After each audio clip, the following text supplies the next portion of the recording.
All right, so we will go ahead and get started.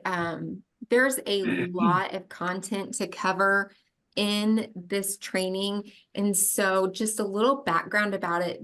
This is actually 3 separate trainings that we have in our, oh, Timothy, your audio isn't working. It's okay.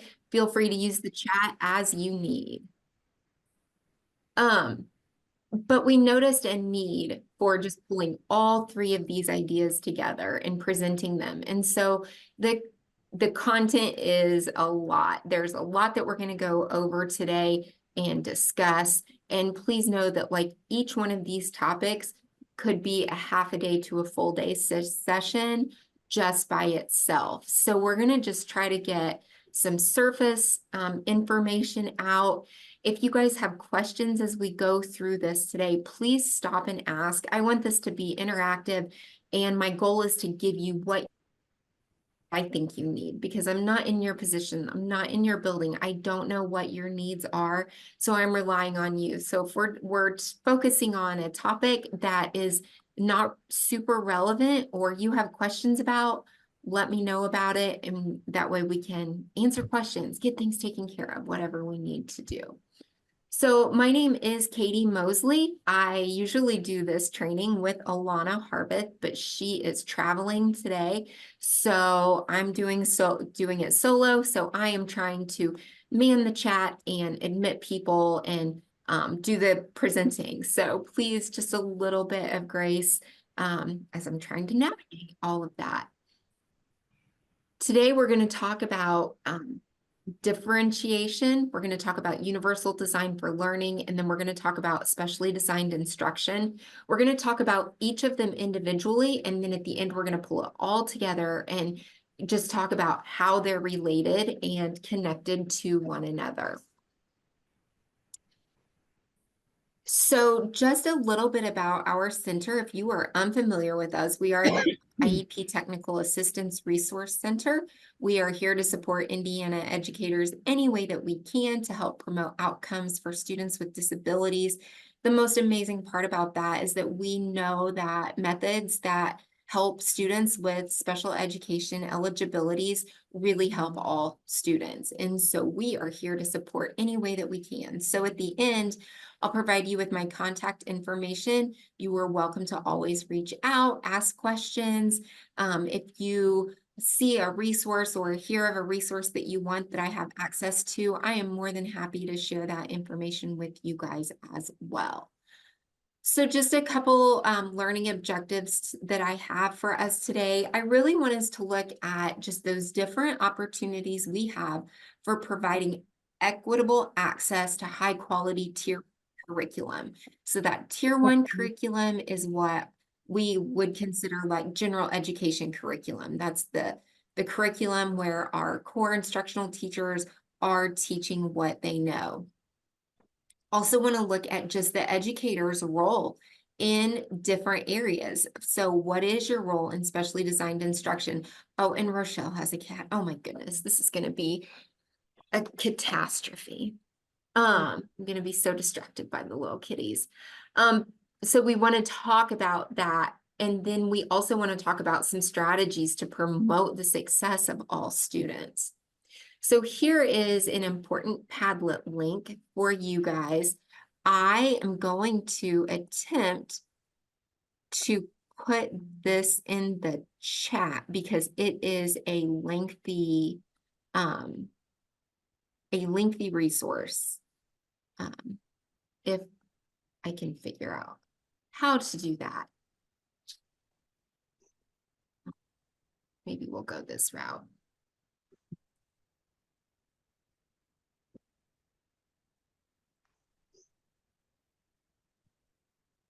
Please let me know if I messed something up and you can't see the PowerPoint anymore. So here is a link to the Padlet. The Padlet has a copy of the PowerPoint that we're going through today, and then it has different resources for each of the 3 different topics that we're going to cover today. There's a lot more in that Padlet than what we'll have time for today. You can also scan that QR code with your phone or device if you aren't using it for this. and you can pull it up that way. So before we jump into our three different topics today, I want to talk very briefly about what is inclusion. What is inclusive practice and why does it matter with our students today? So we can look at inclusion or inclusive practices on a timeline, on a continuum. So when we started education in the US, when we first began, it was really for a very specific group of students. They all looked alike, they all thought alike, they were all from similar backgrounds. And if you didn't fit that green dot, then you were just excluded. And so there was really no place for you. Shelley Moore has a great video on YouTube about this. I highly recommend that you look her up. Her name's down there if you want to see the video. But her YouTube channel is called 5 More Minutes, Moore. And she talks about this continuum of services. And as we evolved, we kept asking, or we asked ourselves, can we do better? And we found out that, hey, you know what? Yes, we can do better, because instead of this completely segregated practice, those students who don't fit the typical mold need a place to go to. Everybody needs a sense of belonging. And so we kind of started to create special schools, or sometimes we would have kind of like a school within a school where we would have all the gen ed students in like the main areas of the building, and then maybe one hallway or one classroom had the special education students. And then we were like, but can we do better? And the answer was absolutely. So then we went to having all students in the same classroom, but instead of a school within a school, what we were creating was a classroom within a classroom. So we had all the general education students together, and then all the special education students were maybe at the back at a table, or maybe they were only working with an instructional assistant in the classroom and not really working with the gen ed students, their peers. And so asking ourselves, can we do better? Absolutely. And so that's when we really started to integrate these ideas of inclusion into the classroom, where we're mixing everybody up and we're all learning and working together. And then Shelley was really challenged that, our learners aren't the same. And those green dots being all the same color make it look like our learners are the same. And so that's where we go to the multicolored dots. And then when we challenge ourselves and say, but can we do better? Shelley put together this model. And this model really just shows that within each dot, our kids have all sorts of strengths and areas for opportunities to grow. Our student in English class or reading class may not be the same student in math class. If there's a student who feels very successful in math, they're good at math, they get good grades in math, then they're more inclined to be an active participant in the class. Whereas if you take that same student and put him or her in a reading classroom where reading is not an easy subject for them and they're struggling, they're going to be a different type of learner. They're going to be disengaged. They might not turn in homework, and they might actually start to become more of a behavior disruption because they aren't engaging with the content, because they aren't finding much success with it. So these are important considerations as we talk about how we meet the needs of all of our diverse learners. So really, we look at it through this framework called MTSS, this multiple tiered system of support. There are 6 different domains that we look at when we look at an MTSS process. For us, as classroom teachers, paraprofessionals, instructional assistants, working within the school setting, we're really looking at this area of multiple tiers of instruction and intervention. That's where we get things like RTI. And when we talk about students who are receiving tier 2 services or tier 3 services, that's where that falls into. And so as we look at that multiple tier of instruction, our students fit all those areas, like all of those supports and services that we can support our students with are taken care of through this MTSS process. Students with special education services, students who are high ability, students who are multilingual, all of these services fit differentiated instruction, universal design for learning, and specially designed instruction. So let's talk about differentiated instruction first. So I've got to keep a close watch on my time as we go through this today. My goal is to spend roughly 20 minutes per topic and then tie it all together and save time for questions at the end. But I don't want you to feel like you have to hold off on questions until the end. If you have them as we go through, go ahead and ask them, because if you have it, chances are someone else also has that question. So looking at this diagram of what is differentiation can be very overwhelming, just the way it's broken down. But I like the way that this definition is broken down because it really shows us the different levels of differentiation. So as we look at what is differentiation, it is the teacher's response to the learner and response to the learner's needs. So this definition starts at the top. You can see where it says differentiation is a teacher's proactive response. And I will say that differentiation is proactive. However, it is reactive, because for differentiation to work, we have to understand our learners. We have to know where they are and be able to meet them where they are. So if we're going to work with a small group of students who need reteaching on a specific skill, we know we've identified them through data that they are behind or they need some reteaching.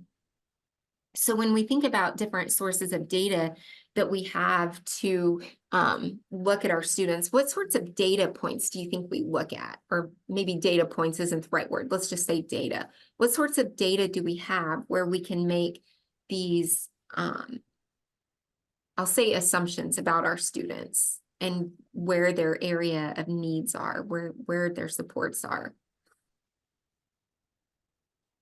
I'll start and throw out. We might have some sort of formal common assessments, or I'm not sure what you guys might use in your districts, but an assessment that the district gives like all the second graders. We might have information from that. It could be something like DIBELS.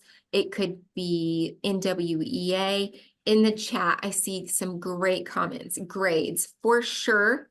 Grades can be used, and grades are just one piece of the puzzle, because grades mean that students have actually completed and turned in something, and we know that sometimes they know stuff, they just don't always turn it in for a grade. Testing, I learn, behavior, yes, behavior for sure. I learn checkpoints. I see Abby says we finally get feedback. Yeah. So, and I know schools have taken those I Learn checkpoints at different times. Some took them for the first time in October, like early October. Some are just finishing with them. Parent-teacher conferences, IEP meetings, yes. So all of those give us data. And so we can take this data and use it and figure out where our students are needing services and supports. That's differentiation. And when we think about what we can differentiate and how we can differentiate, we look at some guiding principles. So those are the 5 principles kind of in that top third of the slide, looking at building a classroom community, high quality curriculum, ongoing assessment, flexible grouping and management, and then really teaching up through respectful tasks for our learners. So those are the principles, but really the meat of what we want is the next, well, it's the next 2 lines actually. So we can differentiate by adjusting our content, process, or product. And we're going to break each of those down and talk about what is content, what is process, and what is product.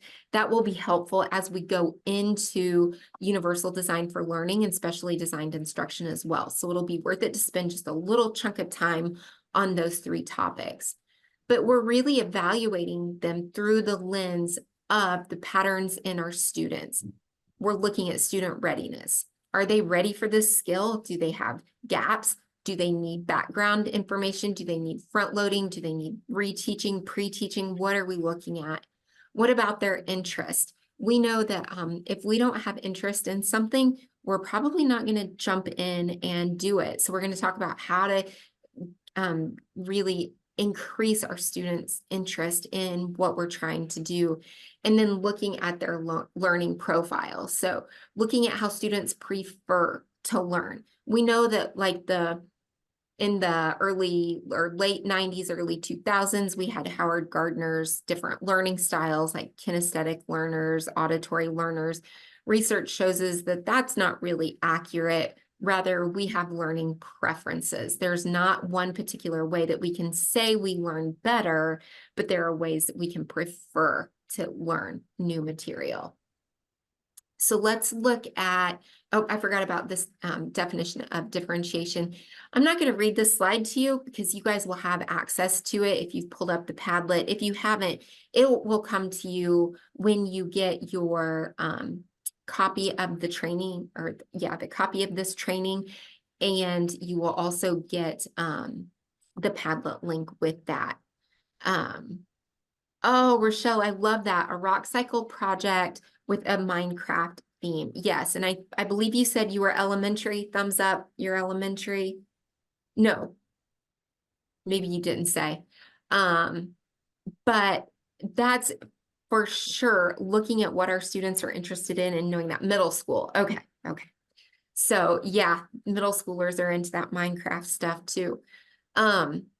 So differentiation, just like universal design for learning, is rooted in philosophy of effective teaching and learning. It's based on the learning sciences. So what we know about the brain, it's not just a bag of tricks that a teacher pulls out to try to entice students to want to learn every day. But really, it's about designing tasks to increase engagement to help our students learn. It does help all students, not just our students with special education eligibilities. When we think about learning and we think about differentiating, going back, we know where our learners are. So we know what concepts they're getting, what they're not getting. So it's important as we consider differentiating, we look at Bloom's taxonomy. So Bloom's taxonomy is important because as we identify what our students know, we can place that level of knowledge somewhere on Bloom's taxonomy.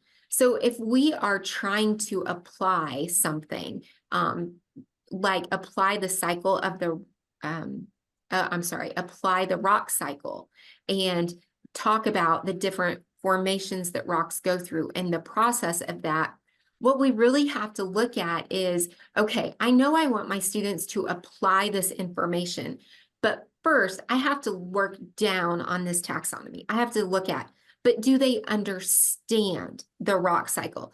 Can they describe it?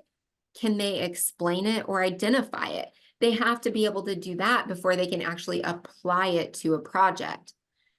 If they can't understand it, if they can't explain it, then maybe they don't remember it. Maybe they're having trouble recalling the information. Maybe they don't have it memorized or they don't have access to it in some sort of visual form, written or pictures that can help them through it. And you'll notice this, excuse me, Bloom's stops at remembering, but really there is a level below remembering. So if our students can't remember something, then we need to look at the vocabulary piece. Maybe they just don't understand the words that we're using. I'm gonna potentially make myself look foolish, but I believe sedimentary is something to do with rocks and goes along with that rock cycle. So do they understand that word? Because if they don't know that word and what it means, then they're not going to be able to remember it. They're not going to be able to understand it, nor will they be able to apply it. So really doing those checks to see, okay, here's where we are in Bloom's taxonomy. My kids aren't getting it. So what's the next level down? Or maybe the kids are really good at it, at a task or a skill, and you're like, I need to challenge them. So what's the next level up on Bloom's that I can go to try to push their learning a little bit? So Bloom's is important as you think about differentiation. We have all of these different types of knowledge that are important to remember too. We have factual knowledge. So that's the terminology. That's like the bottom portion of Bloom's taxonomy. This is basic recall. And thankfully, you know, we can all get our PhD from Google and look anything up and know all the things after we do that. So we have these resources available to us to help us with the recall of some of this information. Then we go to the conceptual information. So this is classifications, categories. Can we generalize something? And knowing theories, models, and structures. So this is really looking at that understanding and starting to apply in Bloom's taxonomy.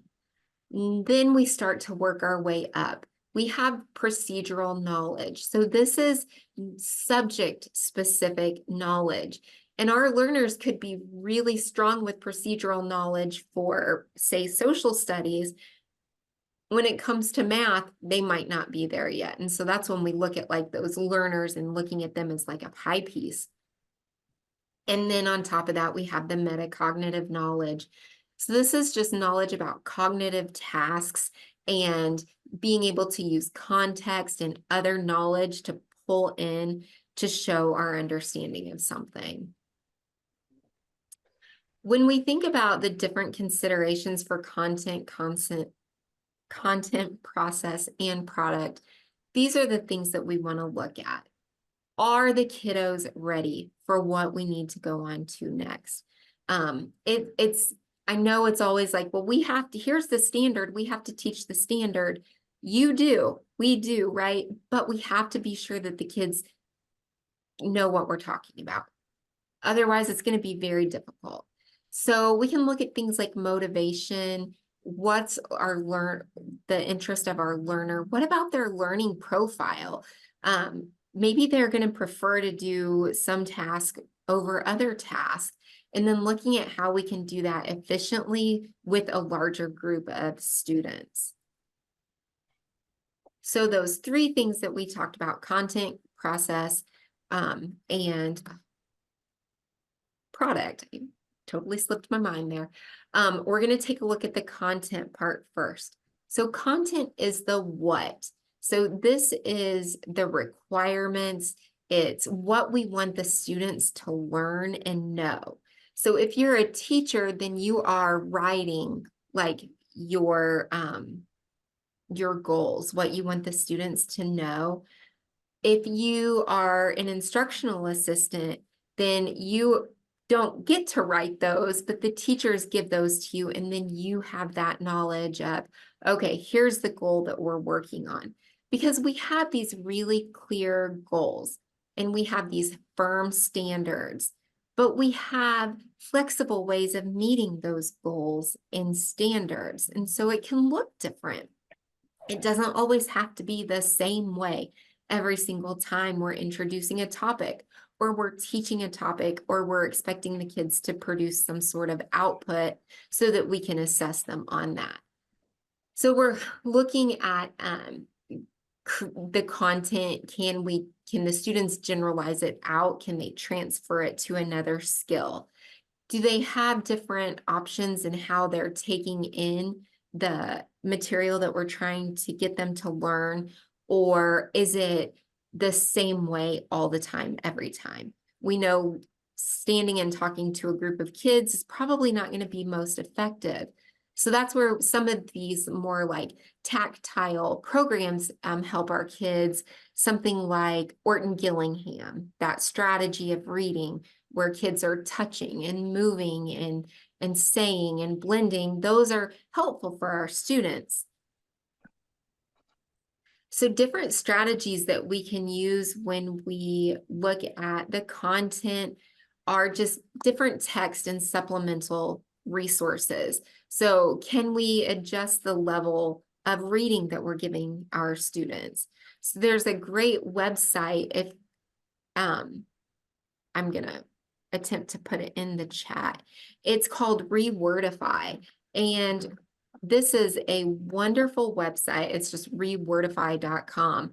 But it allows you to take pieces of text and insert it into Rewordify, and it will adjust the Lexile level of the reading passage. So if you have a second grade student and you want to use the same passage that maybe another child is using, but it needs to be at a different level, this website will do that for you.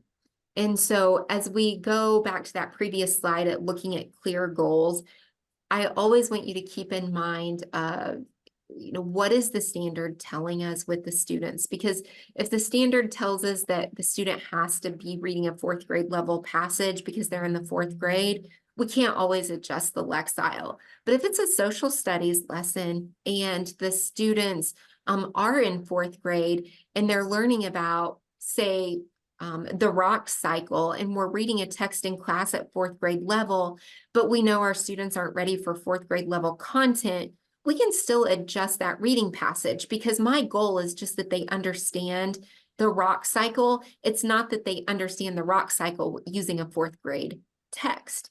And so that's why the goal is so important. And if you're an instructional assistant, I encourage you to pay attention to the goals that the teachers provide you, because look at, do I have to use grade level content, or can I use reading passages and materials at a different level?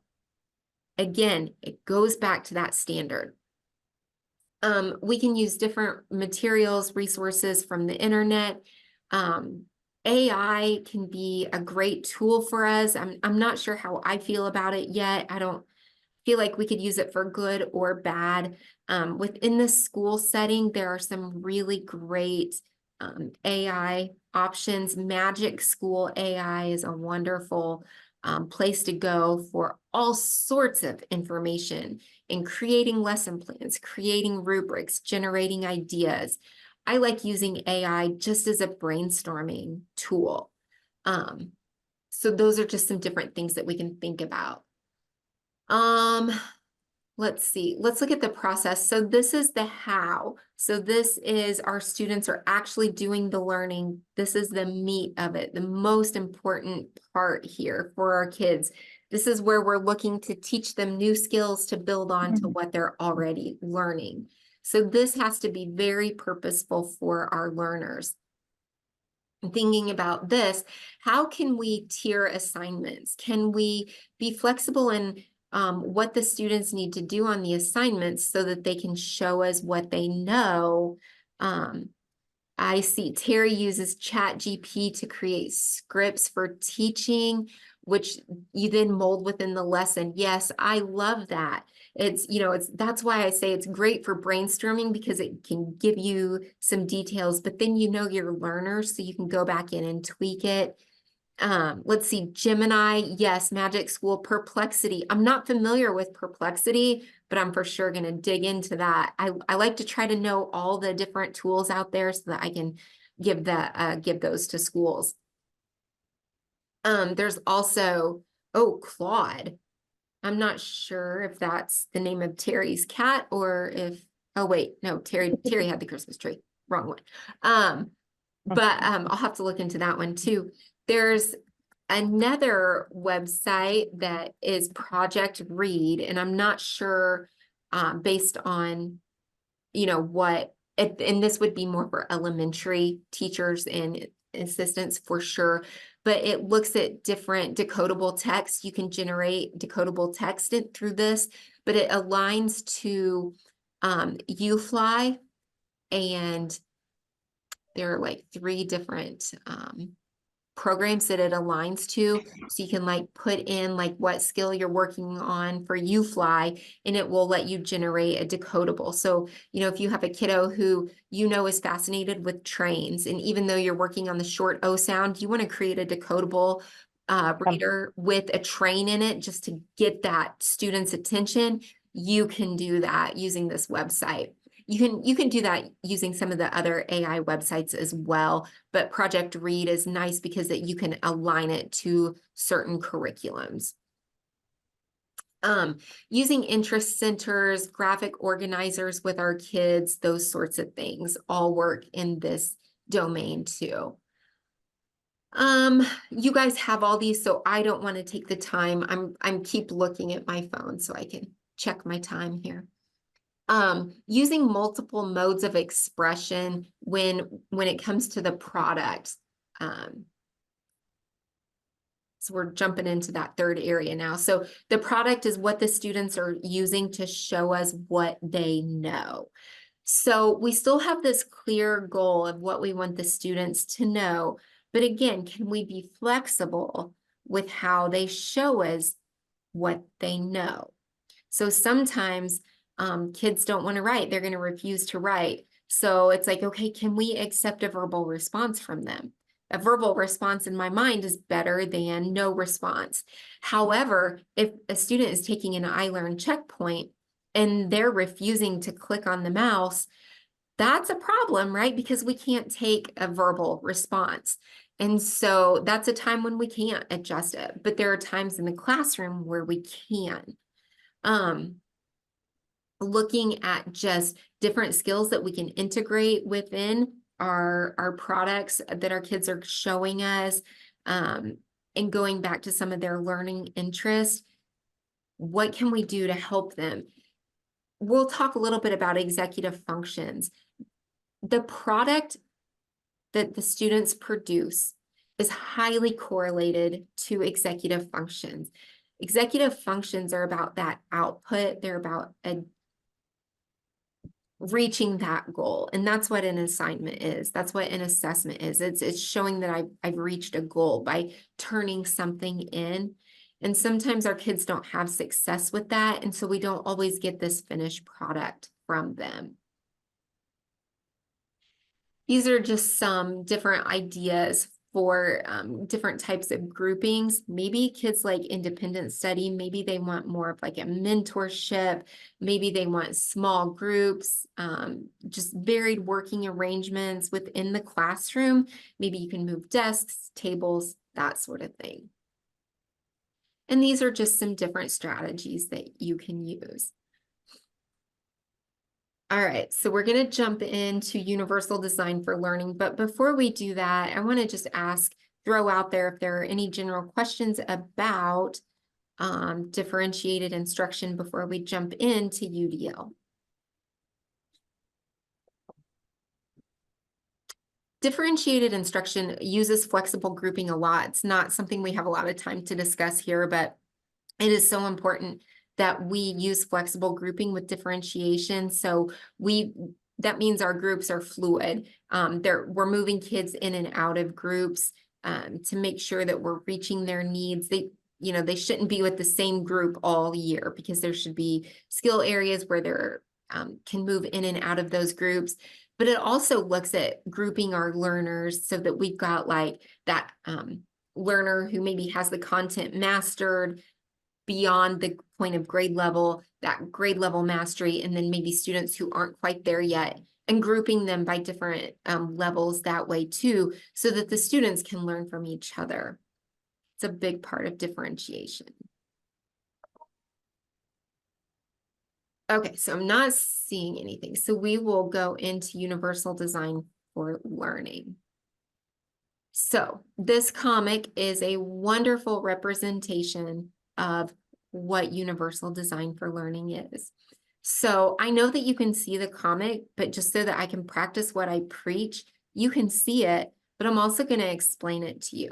And I'm going to do this because sometimes our learners prefer to just hear something. Sometimes we have learners who have vision impairments and they can't see the comic. And so I want to provide access to them so that they can know and see what the rest of the class is seeing. So there is an adult who is shoveling off some snow-covered stairs with a wheelchair ramp next to the stairs. The wheelchair ramp is also covered in snow. And one of the students, and the student is in a wheelchair, says, "Could you please shovel the ramp?" And the adult who is shoveling the stairs says, "All these other kids are waiting to use the stairs." When I get through shoveling them off, then I will clear the ramp for you. And so the mindset we can infer is that, we've got most of the kids who need to use these stairs. So I'm going to give what most of them need, and I'm going to clear the stairs for them. But then the student responds back and says, but if you shovel the ramp, so it's removing a barrier. The barrier is getting into that door using the stairs, but we've got that wheelchair ramp there. If the wheelchair ramp is shoveled, then all of the kids can get in. It's not a wait and see, or, wait and then you'll get to go into it. If we go at it with the mindset of, how can I remove a barrier to allow access for all the students? Then I'm thinking from the Universal Design for Learning perspective. UDL actually emerged from universal design in architecture, which this comic also represents. The idea that we have like zero entry sidewalks, we have ramps, we have elevators, so that all people can access buildings, or they can get access to different areas within the community. So at the bottom, the comic says, clearing a path for people with special needs clears the path for everyone. So I'm going to be hopeful that this video will play. This is a video that Shelley Moore put out, the lady who I mentioned earlier. She's going to talk about reducing barriers and how that relates to universal design for learning. So I'm going to cross my fingers.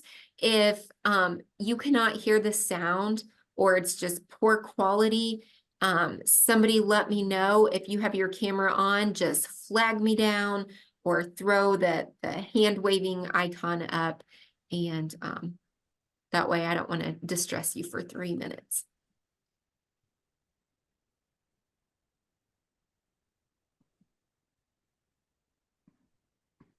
Welcome to. Can you actually see the video moving in the PowerPoint? Okay. 5 more minutes. Useful videos in about 5 minutes that support the teaching and learning of all students. I'm your host, Shelley Moore, and today's episode is called Reducing the Barrier, Planning for All.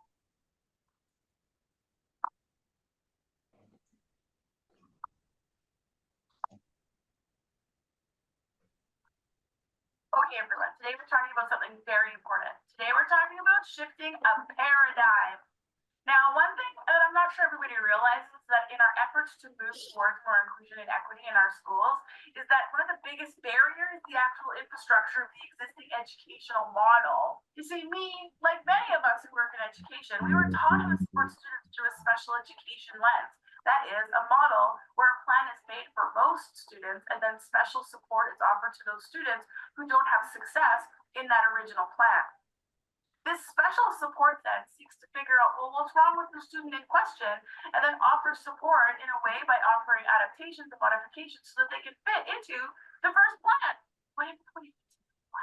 Because of how we were all taught to support students, as our classrooms have become more diverse, there's been this overwhelming feeling that inclusion is so much work, because more and more students need this type of retrofit support in order to be successful. Okay, now listen, I have never met a teacher that can follow more than one plan.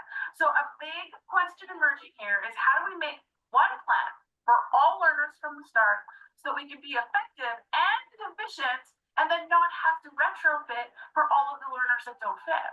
In order to do this, we need to shift how we think about and respond to students who are struggling. You see, special education evolved out of a medical model. So for example, like if you break your leg, you go to the doctor and then they fix you. And if they can't fix you, they send you to a specialist. We get medical attention when something is wrong. This is special education. It's designed to react to students when something is wrong. And as a result, our educational system has become so heavily reliant on processes that emphasize failure, expense evaluations, and intervention systems that focus on the deficits in students. Well, something that we can learn from the disability community is that just because a person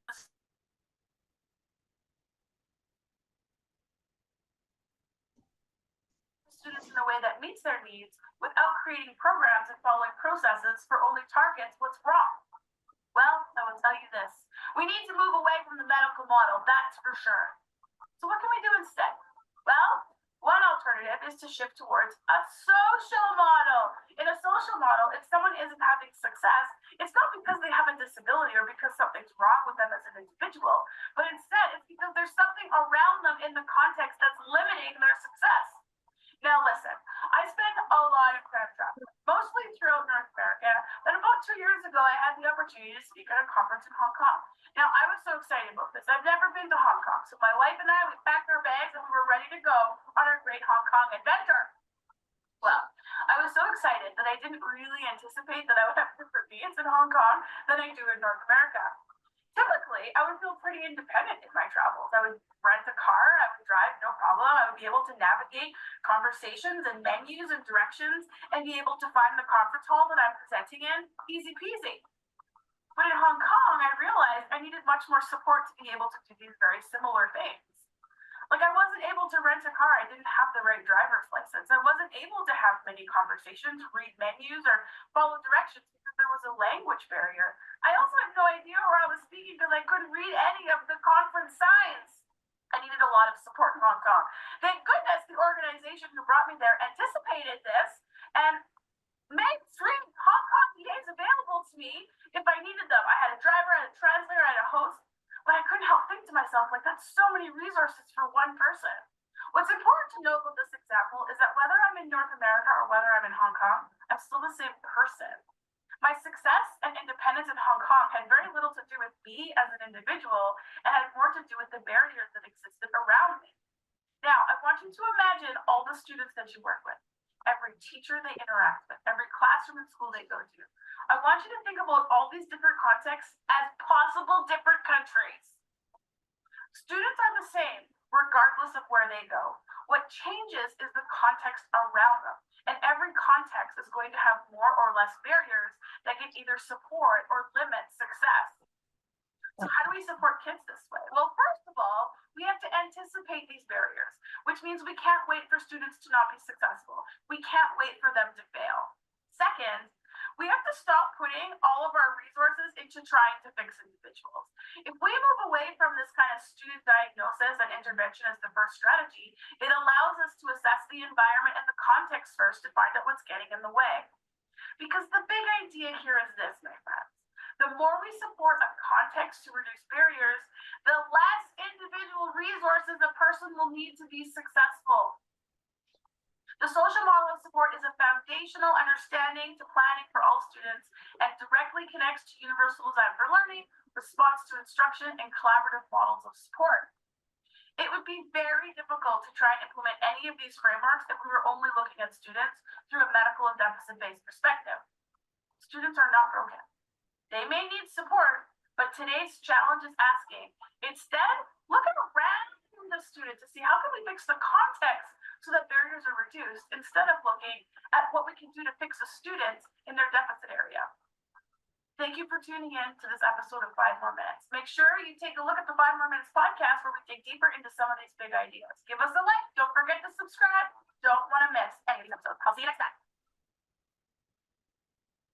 Okay.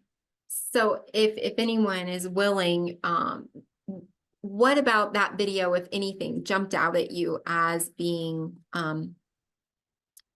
important? And yes, William, closed captioning is helpful. Yes, I love that you said that.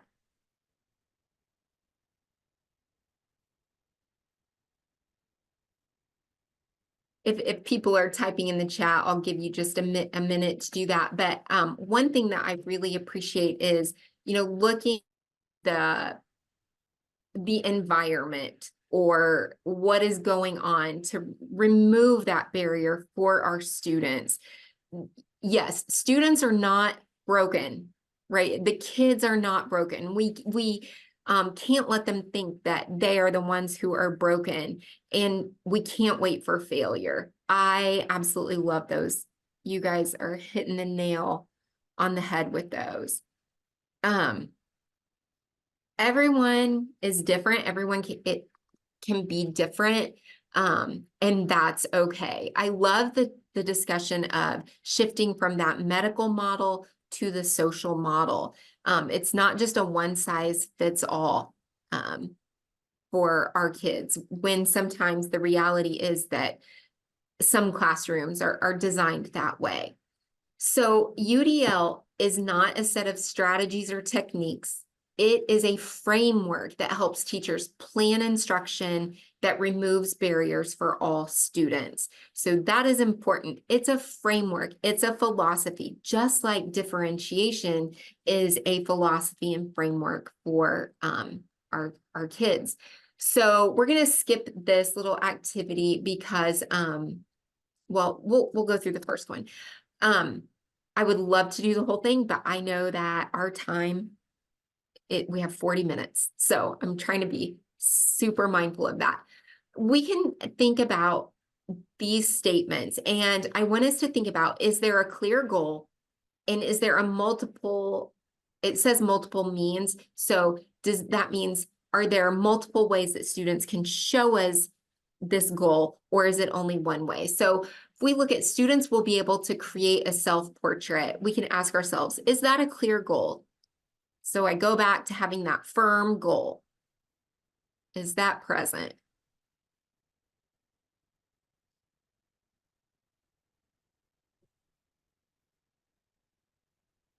Caitlin says no. Dana says no.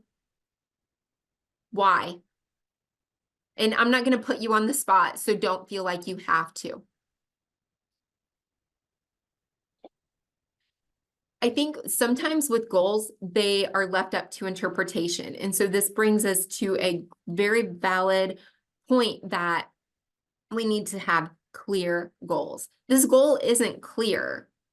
For someone who is not an artist, it might be an okay goal. But for someone who really knows art, no, because it's not very descriptive. Is a stick figure a self-portrait? Well, to me, 100% yes. To someone who knows art, probably not. So we have to reassess our goals sometimes. So let's look at the second one. Students will read Anne Frank, The Diary of a Young Girl, and write a 5-paragraph essay. What do you think? Is that a firm goal? Dana says yes. Yeah, it's a firm goal. It's a big, lofty goal, but yes, it's a firm goal. Are there multiple ways to reach that goal?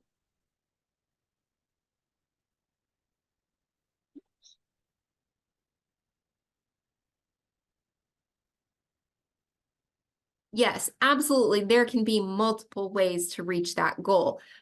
If we looked at just the 5-paragraph essay, and here's where I'll kind of play devil's advocate, our students could type it, they could write it, they could use voice to text to create it. But I would go back to the standard and say, does the standard tell me they have to write a 5-paragraph essay, or could they create a poster? Could they create a PowerPoint presentation? Could they deliver a speech? Could they dress up like a character? Could they write a monologue for a character that wasn't part of the play?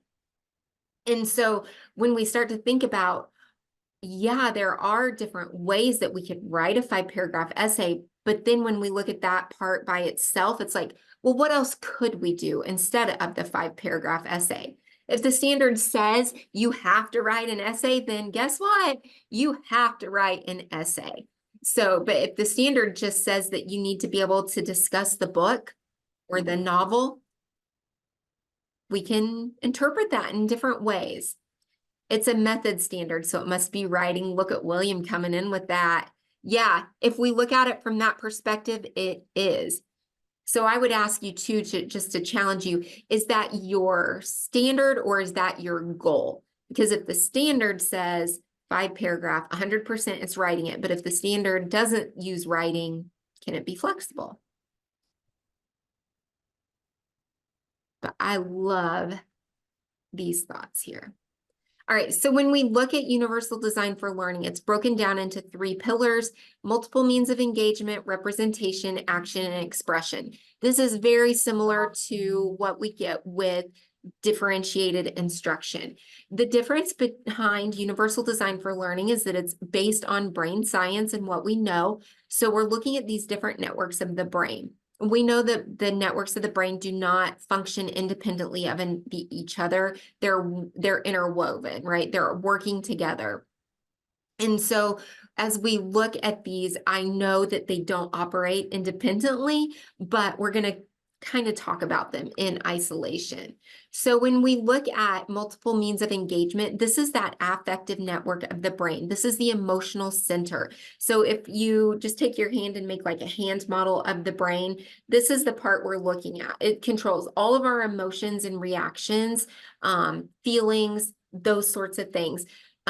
And so the rest of the brain kind of forms around that emotional center. So when we're born, this is the part of the brain that we're born with that's developed. We come out of is screaming and crying, right? We're not able to clearly articulate that, hey, I'm in a completely different environment now, so I don't think I'm going to react very well. That's just not how it goes. The brain develops. And so we have to have our learners in like a relaxed state. They have to be engaged before they're going to actually take in the material that we teach. Multiple means of representation. This is the what, this is the content, this is what we want our students to learn. And then the product, this output, the multiple means of action and expression is how the learners are showing us what they know. So when we go back to that hand model of the brain, it's this area right here, that prefrontal cortex. So just like I mentioned earlier, this is where a lot of our executive functions are housed. And so if our brain isn't developed and we're only thinking with this emotional center, we're going to have a really hard time with that output piece. When we use UDL, we are looking at ways to capitalize on our students' strengths. Sometimes they're internal, sometimes they're external, but then also taking into account those weaknesses, what are their needs, what environmental adjustments can be made to the actual physical space, but then what can be made adjusted to how they're taking in the content or they're showing us what they know. So I've kind of briefly talked about these already because I know that we're short on time. When I started this in my mind, I was like, I have 2 hours. 2 hours. No, I have 90 minutes. So you guys are probably like, oh, phew. So I'm trying to speed myself up a little bit because I could talk for hours on this. So when we talk about engaging students, we really want to create those learners who are engaged and involved in what they're learning. This is where we have to look at, do they care about what they're learning? And this can be really challenging. Sometimes it's very difficult to get buy-in. I taught 7th grade English, 8th grade for a few years, but I taught 7th and 8th grade English for 18 years. And it was challenging at times because in the one of the standards for 7th grade is looking at the difference between subordinating and coordinating conjunctions and knowing when to use them correctly. A lot of 7th graders, I know you're all shocked to find out, but a lot of 7th graders have no interest in the different types of conjunctions. It kind of broke my heart. I love conjunctions. I could talk about them for hours, probably, sadly. But 7th graders don't care about that. And so trying to create different activities where they would be interested in them was so important. So I would create a lot of hands-on tactile activities that the kids could do where they're cutting sentences, they're cutting punctuation marks, they're moving punctuation marks, they're moving words in the sentences to try to get some of that engagement in the activity. So on the PowerPoint, there are different strategies for engagement. We're going to skip through them so that I want to show you, this is a video in the Padlet, but it talks about barriers to engagement. So if you're struggling getting your kids engaged, what can you do? Go to this video. It's short. It's like under 90 seconds, but it does a great job of helping you to think through how to help engage your students. Multiple means of representation. This is how the kids are taking in the content and what you are teaching. So do they have that content support structured? Sometimes this might be done through small group, whole group. Sometimes it might be done through front loading or pre-teaching some content information, because we really need to examine if they have the background content knowledge. If they don't, and we can go back to that Bloom's taxonomy. If something's missing, we need to adjust where we are on that taxonomy, and we need to provide students with some of that information if at all possible.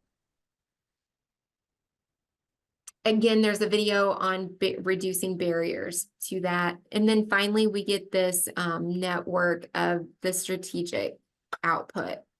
How are kids showing us what they know? Do they have the tools available? Do they have the necessary executive function skills to follow through with a project?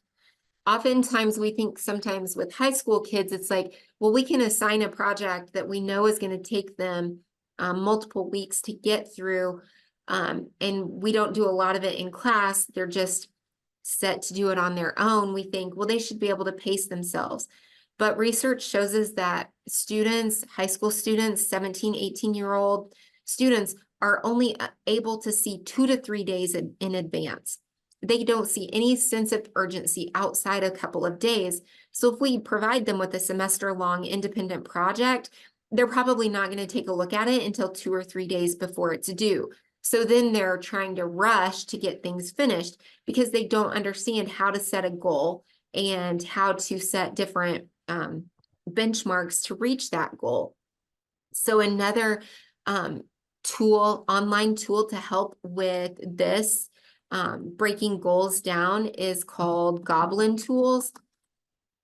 Goblin Tools allows you to input a goal or objective that you might have into this wonderful little AI kit tool, whatever you want to call it, and it will break it down for you. You could say, I need to write a 5-paragraph essay on Abraham Lincoln's involvement in the Civil War in 2 weeks, and the website will break it down for you. Okay, so you have 2 weeks to meet this goal. Here's what you need to do day 1. Here's what you need to have finished, and then it breaks it down by weeks. So it's a great tool if you want something for that to help support students' executive functions with goal planning.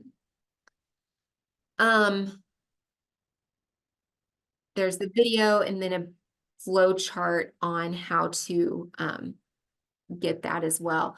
So when we think about, well, we're not gonna have time for that because we need to jump into specially designed instruction.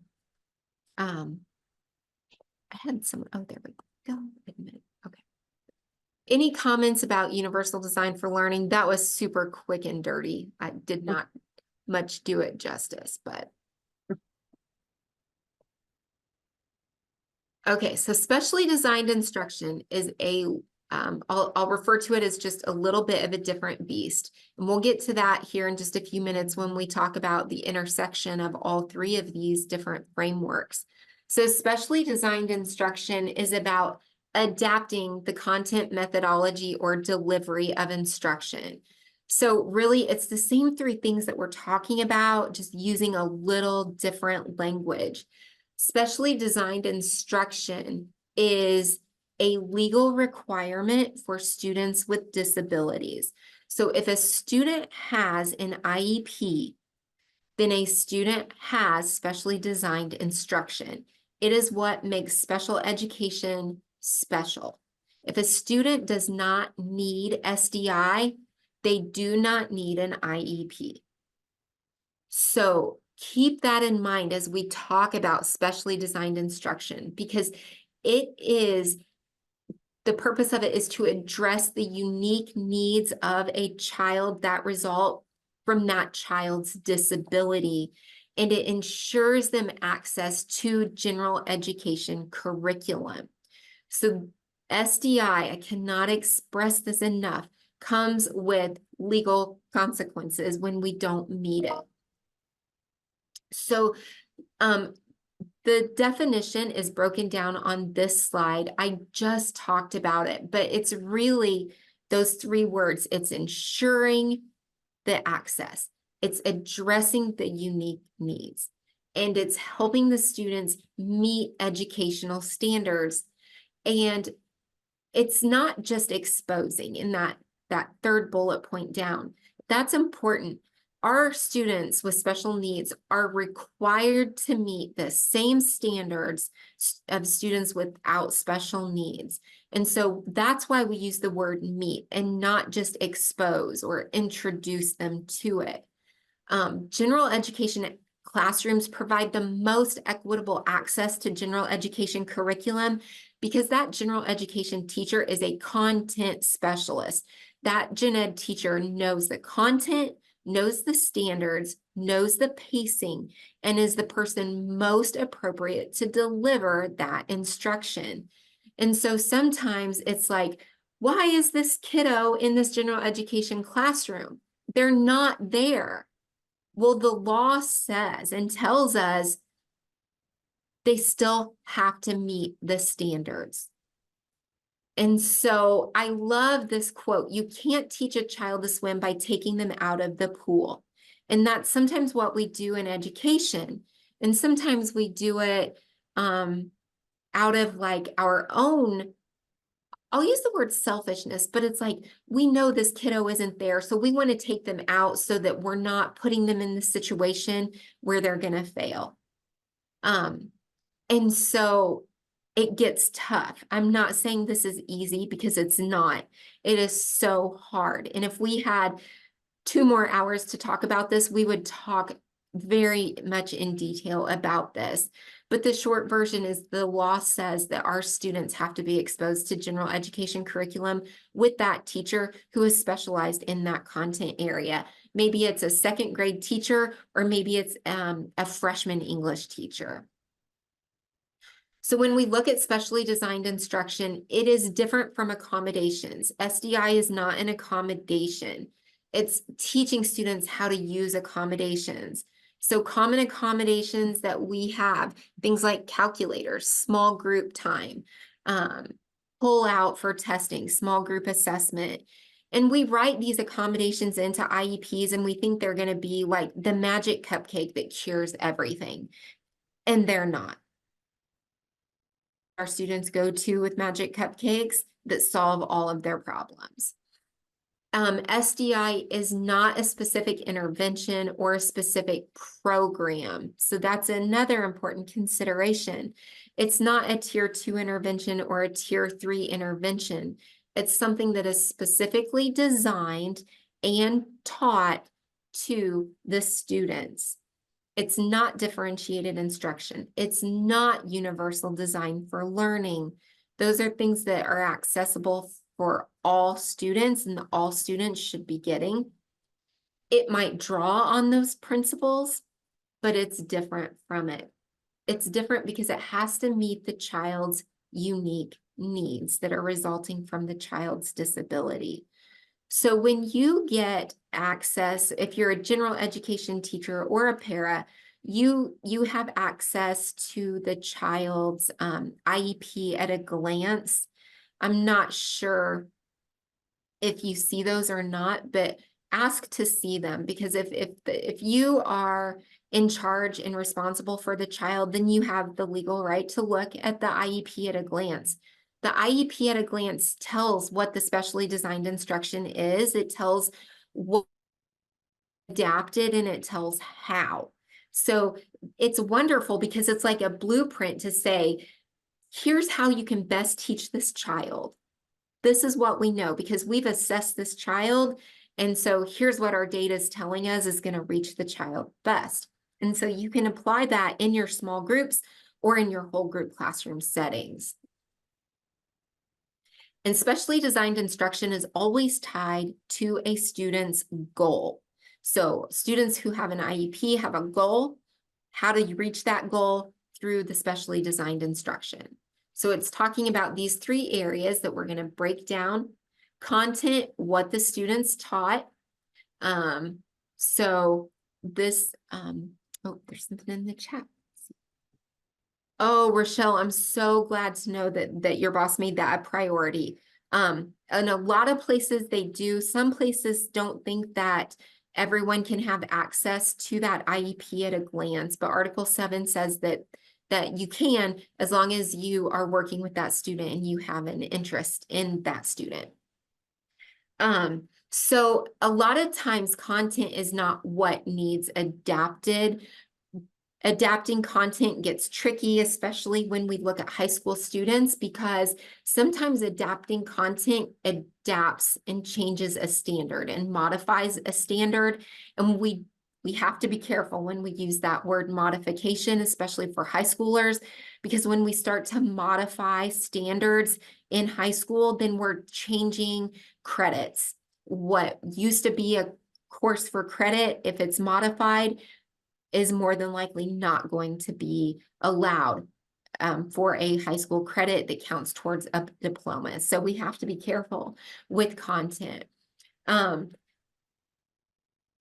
At addressing the way we change content, but maybe it's not about the content. Maybe it's about something else.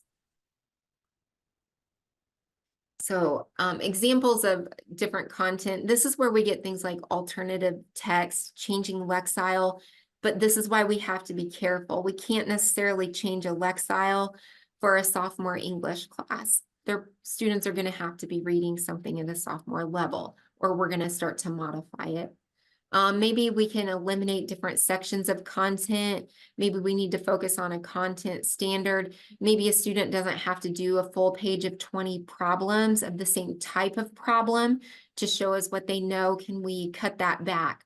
Again, here we have to be really careful, though, that we're not changing the different standards that are assessed through the problems that we cut, because that just opens a whole can of worms. Different programs in elementary, we might see things like Orton Gillingham, Wilson Reading, Touch Math. Middle school and high school, we don't really have, there just aren't curriculums out there set up for that. Methodology, this is how the instructor is delivering that content. So what different practices can be used, what different strategies can be used, intervention techniques to adjust how we deliver the content and the approach that the teacher uses. That we know there are methods that are have proven to be more effective than others. If you want information on that, you can look at John Hattie's research. He's done a lot of research to show what strategies are effective. He talks a lot about effect size in that. And we look at both research-based and evidence-based strategies to help students with that. We can also look at websites like Intervention Central. We know Intervention Central is an evidence-based website. So if we need a strategy that is evidence-based, we can go there and have confidence that we're using something that is evidence-based. So the big difference between evidence-based and research-based is evidence shows me that I know something works. Maybe I've done it myself, or other groups have shown that, hey, this is a strategy that works. Whereas research-based means it's gone through that research route. It's been tested, it's been applied, all of that sorts of things. So oftentimes in education, we use evidence-based because our evidence shows us some things sometimes almost instantly, whereas research can take years to prove. So different methods of instruction that we know work. Direct, explicit instruction works. It's proven over and over again that our students need to be directly taught skills. A lot of modeling is helpful as well. So we're doing something as our kids are doing it. We're showing them how to do it. Chaining uses like, here's what we're going to do first, and then we're going to do this. And then once we have that mastered, we're going to go to the next skill. Backward chaining is also a wonderful thing that you can look at that starts with the end in mind. Backward chaining is especially important to students who, or for students who don't usually get to turn in a final project. They haven't had a lot of success in turning in even simple assignments. And so there are strategies that backward chaining employs where we can set the students up for success much quicker than we can using forward chaining. Task analysis is just really breaking down task for students. In the elementary setting, this is where we're using some of those intensive phonemic awareness instruction. That's something maybe like Orton Gillingham. This is going to refer to how the child is taught, not what the child is taught. Sometimes it can look alike.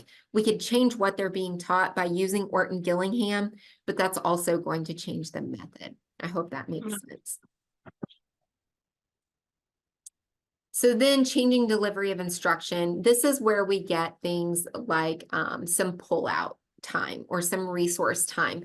This changes who, where, and when the instruction is delivered. So it may be outside of the general education classroom. It could be in the speech room, OT room. It might be in the resource room. Those are all minutes where a student's not in a general education setting. And so we have to look at, those of you in special education know this very well, the least restrictive environment and students being with their peers, non-disabled peers, the maximum time that they can be. It could change group size. So that's where we get like the small group setting. Maybe the specially designed instruction says that that Orton Gillingham will be delivered in a small group setting. It could say individual setting. Just have to watch that because you don't want to write, you can't have 50 kids needing one-on-one help. So that's where small groups are super beneficial. But maybe it could be something that's done with the large group or the whole group class instruction in the general education classroom, because SDI can be delivered within the general education classroom. It does not have to be in a separate area. We could also adjust the amount of time that we're teaching a subject. Maybe our students need more time. Maybe they just need like a reteaching, or maybe they need pre-teaching. So maybe the day before we might give them vocabulary words that they'll need for the following day. That would be an example of pre-teaching. So then these are just some questions to consider as you think about that delivery, different delivery methods, different learning strategies that we learn and use. A lot of English classes all from kindergarten through high school are really great with using some of these strategies about how to respond to higher order thinking questions or extended response questions. In math, we use things like PEMDAS, where we go parentheses, exponents, multiplication, division, and so on. And so we're teaching our kids these acronyms to help them in their learning. Maybe we're giving our students more steps to follow because they're not able to make connections. And so we break things down better, or I won't say better, but just in more detail for them. And then we have some different strategies here. So we're gonna not look at this part. So this is just a little strategy or a little activity that I want us to look at. So when we think about specially designed instruction, and if we're told what our students' specially designed instruction is, and we're like, we want to be sure we're delivering it, one thing to really consider is it something that we are teaching or instructing on? If it is, then we probably are using specially designed instruction. If it's just a tool or a resource, then it's not going to be specially designed instruction. And if I can figure out how to do this on my own and launch a poll, then we can do this activity. So hopefully you see a question and it will hopefully say small group instruction. Rochelle, Caitlin, or Jennifer, can you give me a head nod if you see a poll that says, okay, perfect. So small group instruction, and these are anonymous. I don't know who's saying what. So do you think that small group instruction is specially designed instruction, or do you think it's just a supplementary aid that can help students?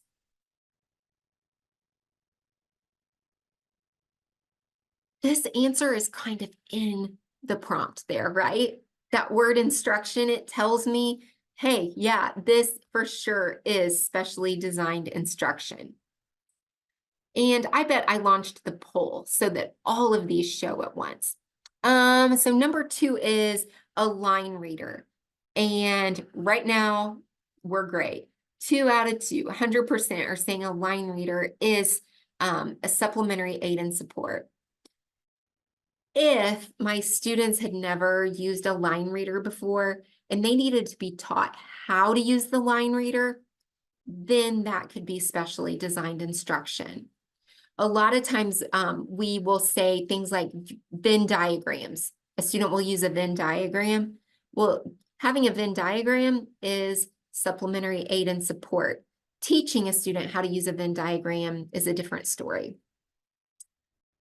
All right, KWL strategy instruction. We're kind of split on this one. The word instruction is a clue. And also knowing KWL, how can I get back to the poll? Oh, that's a great question.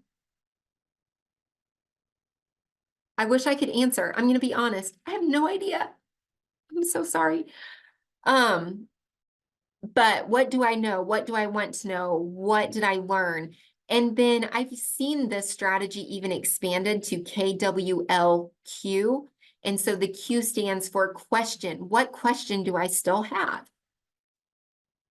Explicit instruction and self-monitoring strategies. Again, this one gives it away. And these aren't meant to be tricky, but this is how we write specially designed instruction. This is how we know for sure if it is or isn't. And then direct instruction on functions and use of low vision devices is, yes, it is a specially designed instruction.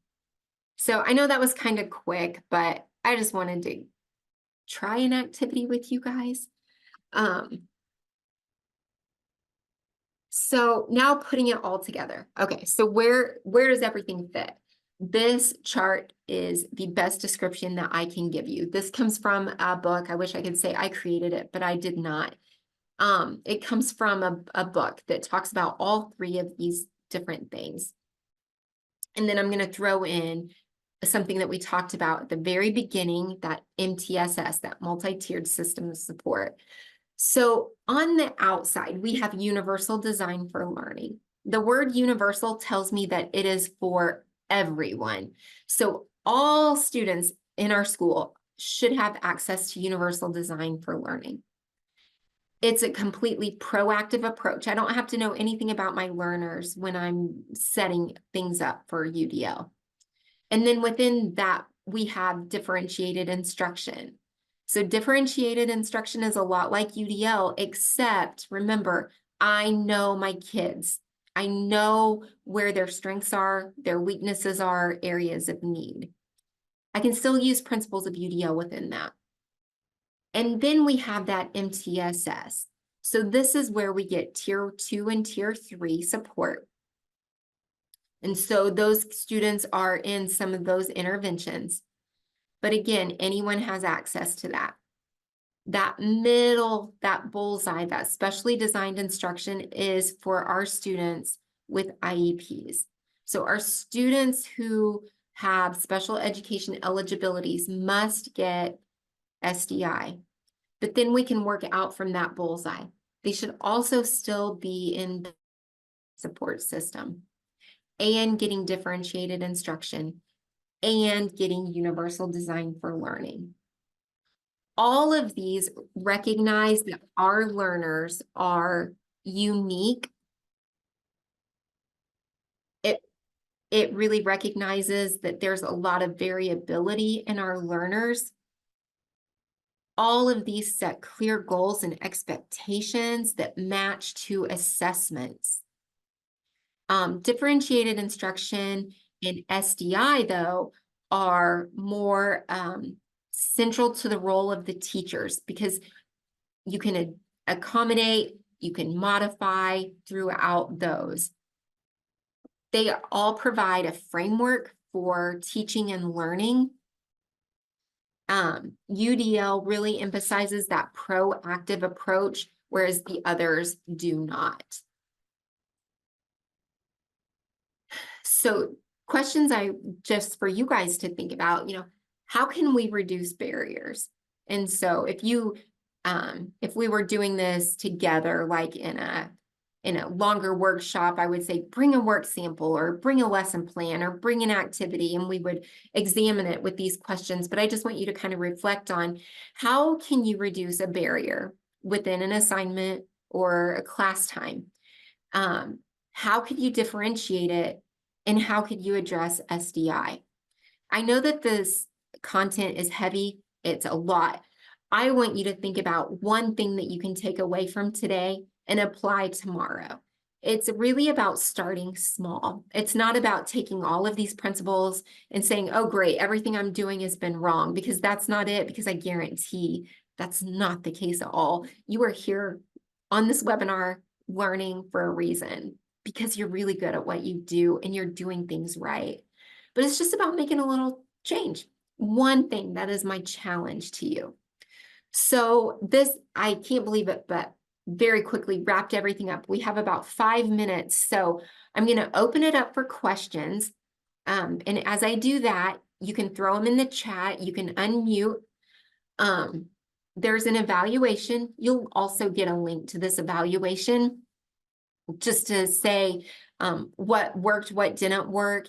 And if you want more information on a topic, or you want some more resources, I have a lot of resources, book resources, good resources that I can mail you even. Just get with me and I can get those to you. And my contact information is on this slide. So I'm Katie. You can, of course, contact Alana. She is wonderful and will be helpful. But I'll know what you're talking about if you email me from this training. So that was a whirlwind. I appreciate you so much for sticking with me.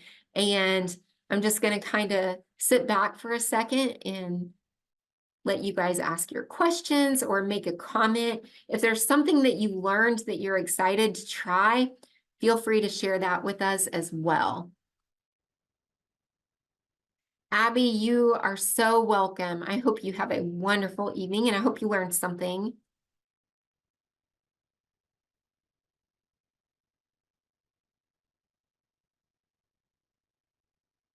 Oh. William, I see you're still at school. Did you say, I don't know if you did, are you middle school, high school? I want to say you said middle, but oh, the eval link in the chat. Can you hear me? Yep. Okay. I'm high school and I'm a UDL coach. Oh my gosh, that's amazing. Yeah. Did you get to go to that training in late October with Katie Novak? Yeah, I have a picture of I'm with Katie Novak. We're hugging. So that's awesome. She's awesome. She's amazing. And I'm taking a course right now, the second course that I've taken. And we just had our in-person meeting in Indianapolis about, I would say 3 weeks ago. So it's awesome. I registered for that and because I was so excited about it, so excited. And I mean, if you want to learn from UDL about UDL, you learn from Katie Novak. And the DOE rejected my application because I wasn't tied to a district. And I'm thinking, but you tell me what I can and can't share with districts across the whole state. Right. And you won't let me attend this training. It was too bad because she is just amazing. I love her energy, her enthusiasm, and just the way she has the content down and can explain it. Right. So good. Yeah.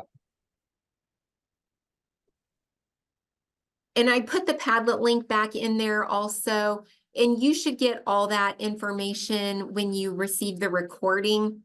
if you want it or don't get it for whatever reason, if you just send me an email, I'll attach everything separately. The only thing I can't share with you is the recording because that goes to our technology guy who's on a different pay grade and skill level than I am, so I wouldn't even attempt that. And Timothy, yes, you can put your email in the chat and I will write it down, or you can email me. And I'm writing that name down. Timothy Hawk. Is he at Greencastle? Anyone know? Because if he is, okay, then I'll be able to quickly find his email. All right, well, if there's nothing else, I'm going to let you guys go. I'm so grateful that you spent your time with me because I know you could have been doing a lot of other things. So super, super grateful. Caitlin, I see your chat also. So I hope you guys have a wonderful, wonderful evening and rest and relax.